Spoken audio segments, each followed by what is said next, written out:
Hi, sweeties. How are you doing? Welcome to Naya Sim or Cimnanya, and thank you all so much for all the love and support. Hope you are doing great. So today we'll be talking something very important, and it's about this video that has been circulating online about Tim Scott coming up publicly to endorse Donald Trump. I think this happened over maybe Friday, right?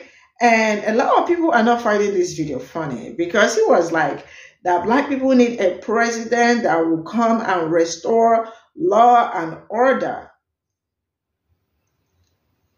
So he said black people need, or we need Donald Trump. Man,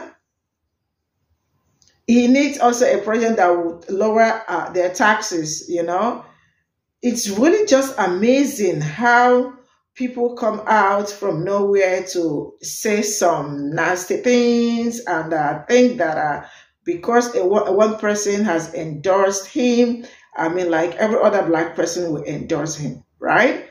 Donald Trump's slogan is "Make America Great Again," and I have been asking this all the time. When was it great for people that look so much like me? I mean, that country was built by my own people, black people. They built that country of black people. And Tim Scott, from nowhere, like, really came out to endorse him and saying that black people are in support of him. You know what? Let's get into this video. There is more to it. We need a president who will restore law and order. We need Donald Trump. Oh, we need a president who will lower our taxes and not raise our taxes. We need a president like Donald Trump. So that was Tim Scott, South Carolina senator. I apologize. This is Stephen from Django Unchained. Hold on just a moment. So as I was saying, Senator Tim Scott from South Carolina. Oh, no, I apologize once again. This is Uncle Ruckus from the Boondocks. But I'm sure you understand how I get all of them confused. Okay, there's there's Senator Tim Scott right there. And that clip was from him endorsing Donald Trump at a rally in Concord, New Hampshire, ahead of the New Hampshire primary on Tuesday. But here's the thing. He first mentioned restoring law and order. Was he talking about this Donald Trump? The one that has 91 criminal charges outstanding against him at this time? The Donald Trump that a jury found liable for this kind of abuse against E. Jean Carroll? This Donald Trump? See, the thing I hated most about Tim, we're just going to go with it right now. The thing I hated most about that endorsement speech he gave was the following. And you tell me why. We need a president who understands the American people are sick and tired of being sick and tired. We need. That Rocky Raccoon actually co-opted the words of the goddess herself, Fannie Lou Hamer, when she said, "I'm sick and tired of being sick and tired," in reference to race relations in this country and how black people were being oppressed.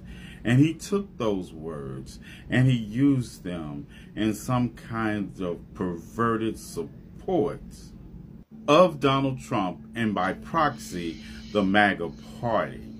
Senator Tim Scott, we're just going with it right now, same person, has the glizzy of white supremacy so firmly enlodged in his throat as he swallows everything it pumps out that he believes is a natural appendage of his body right now. Just like every black Republican does. And I said what I said. Hey guys, so unfortunately we've got to talk about Tim Scott. Senator Tim Scott, senator from the great state of South Carolina. Tim Scott was in New Hampshire this week endorsing Donald Trump for president, having suspended his own one might say, farcical campaign for the United States presidency, for the Republican nomination. And also in which he discovered that his donors would no longer donate to his campaign because he doesn't have a wife. He does have a girlfriend, but she goes to another school. So Tim Scott, now having suspended his own campaign, who, by the way, was appointed to the United States Senate initially by the then governor of South Carolina, Nikki Haley, but who has instead decided to endorse Trump, traveled to New Hampshire to deliver his endorsement in person. Let you listen to the theatrical way, and I mean theatrical in the vaudeville sense of theatrical, that he decided to deliver that endorsement, and pay attention to the line, his sort of big line that he uses. We need a president who understands the American people are sick and tired of being sick and tired. We need...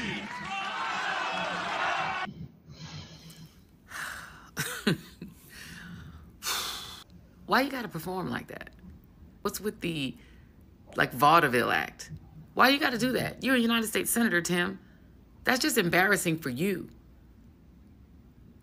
Why would you do that? Why would you humiliate yourself and perform that way in that over-the-top, stereotypical fashion? Why would you do that, Tim? What's in it for you?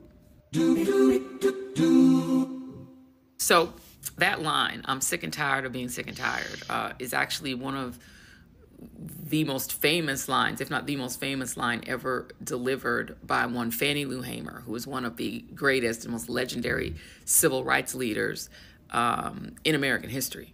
Fannie Lou Hamer was a sharecropper in Indianola, Mississippi, who was kicked off of that plantation where she lived because she made it known to the plantation owner that she wanted to register to vote. But still, she persisted.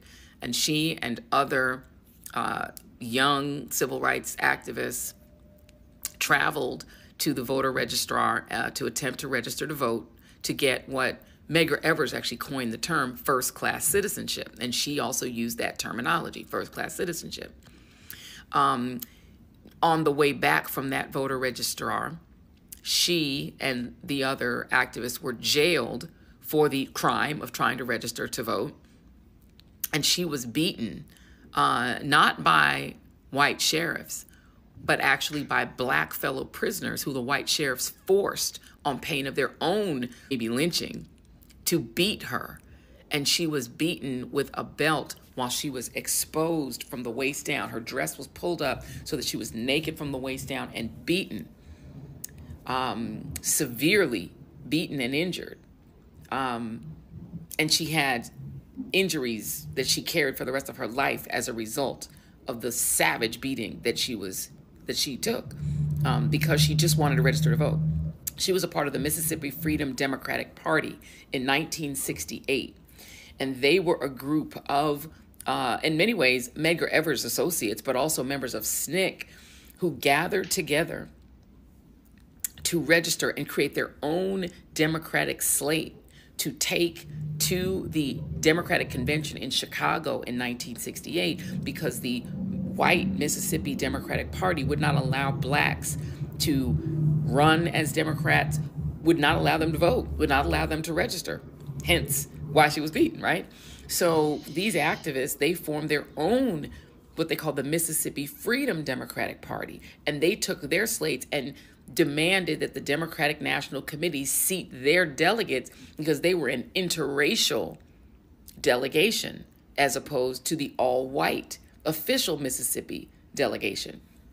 So let me play you a clip of Fannie Lou Hamer, who gave testimony to the Rules Committee at the Democratic National Convention. Remember, this was during the 1960s, so this was at a time when they were starting to televise these convention activities. And so the Rules Committee was going to hold a hearing. They were holding a hearing to determine whether they were going to seat this interracial Mississippi delegation that included Fannie Lou Hamer as one of the delegates or not, or just seat the white delegation. So here she is testifying. I'm going to play a little clip of her testifying, which terrified President Lyndon Johnson so much that he planned an impromptu TV appearance in order to get that black woman off TV. That is what he was terrified. He did not want her testifying on live television so that the whole country would hear it. He was like, get that woman off TV. I'm holding a press conference.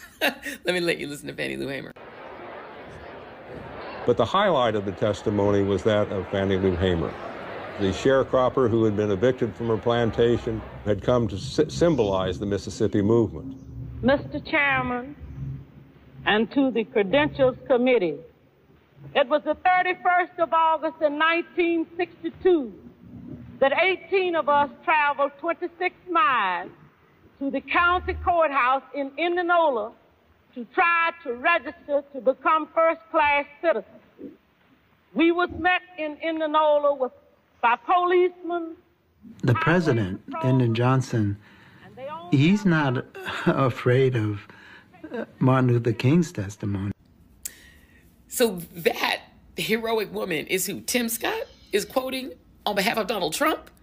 Let me let you listen to another clip of Fannie Lou Hamer. This is her talking about why a lot of young folks, young blacks in the 1960s were turning away from the Kingian nonviolence movement and toward more radical organizations, including SNCC, which had become a lot more in your face in terms of wanting black power, turning toward the Black Power movement, the Black Panthers and other groups like that, because they were fed up with not gaining what black folks deserve based on our contributions to this country and its history. So here's Fannie Lou Hamer again.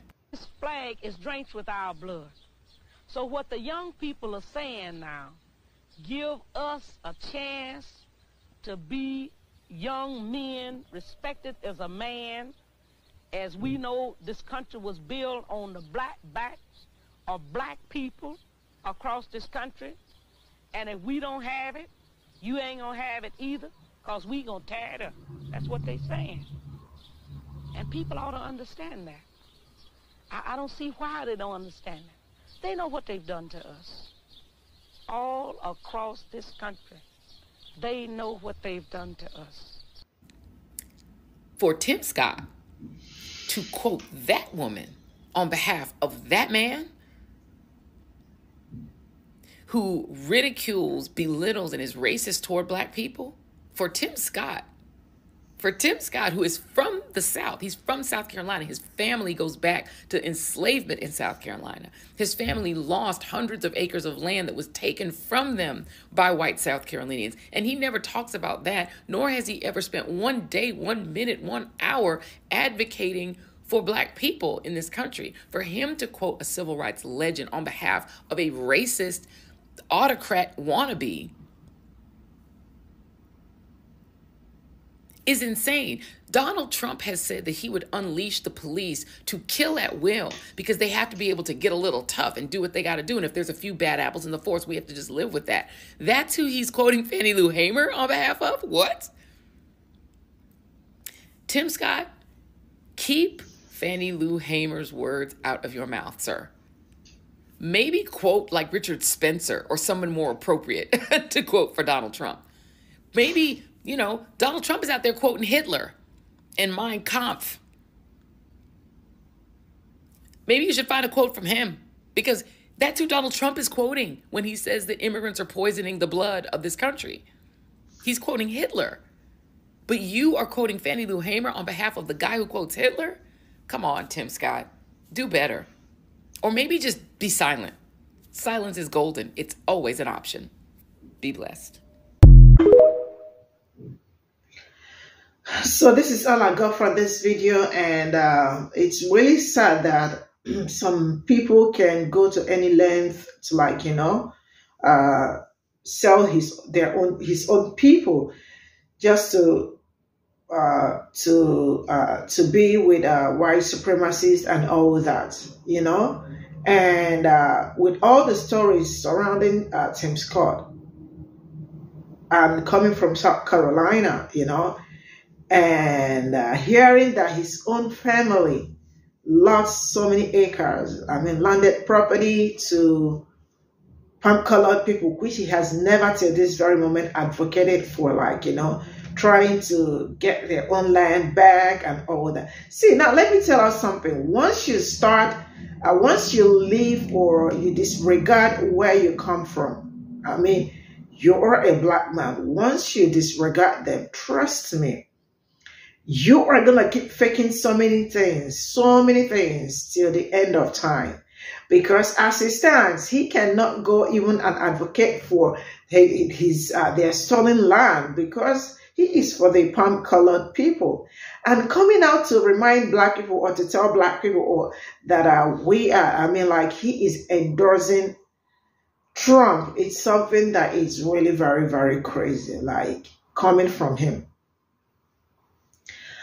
I know maybe a lot of people are for Trump, but not everybody, because like, you know, they want to make America great again. But looking at, I mean, from the onset, from the beginning of things till this very moment where black people, I am not saying there has not been changes or things has not been any better for black people, but from the beginning of time till this very moment, it's been from one struggle to another, right? And if you are not ready to talk about the struggles of your people, I mean, black people's day-to-day or daily struggles, if you are not going to recognize that and talk about that, I think you are not for black people. And if you are going to sell your own people out because you know that you are going to get something out of it, I mean, you are a coon, sincerely speaking. That is what you are. You are a seller. Son of Kunija, you know? So, I don't know, but it has never been great for people that look like me. And if there is anything that I am advocating so far is that they change the system that is oppressing black people. Black people aren't even asking for a lot. They are not even asking for so much. But they are all asking that the system that has been oppressing them right from the beginning till this very moment should be eradicated. They should eradicate it so that black people will be free and free, you know. And yeah, I think there is something that I wanted to say, but I think I forgot. But yeah, that's all I got to say. And I really hope that we get to where we really do want to get to, because I know it's been a struggle, like, you know, trying to do things, trying to, like, you know, be relevant, trying to be yourself and all that. It really has been struggle for black people.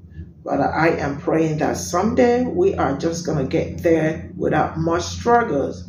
And you are, like, you heard what that, I think her name is Fanny. What she, I hope I am getting her name right.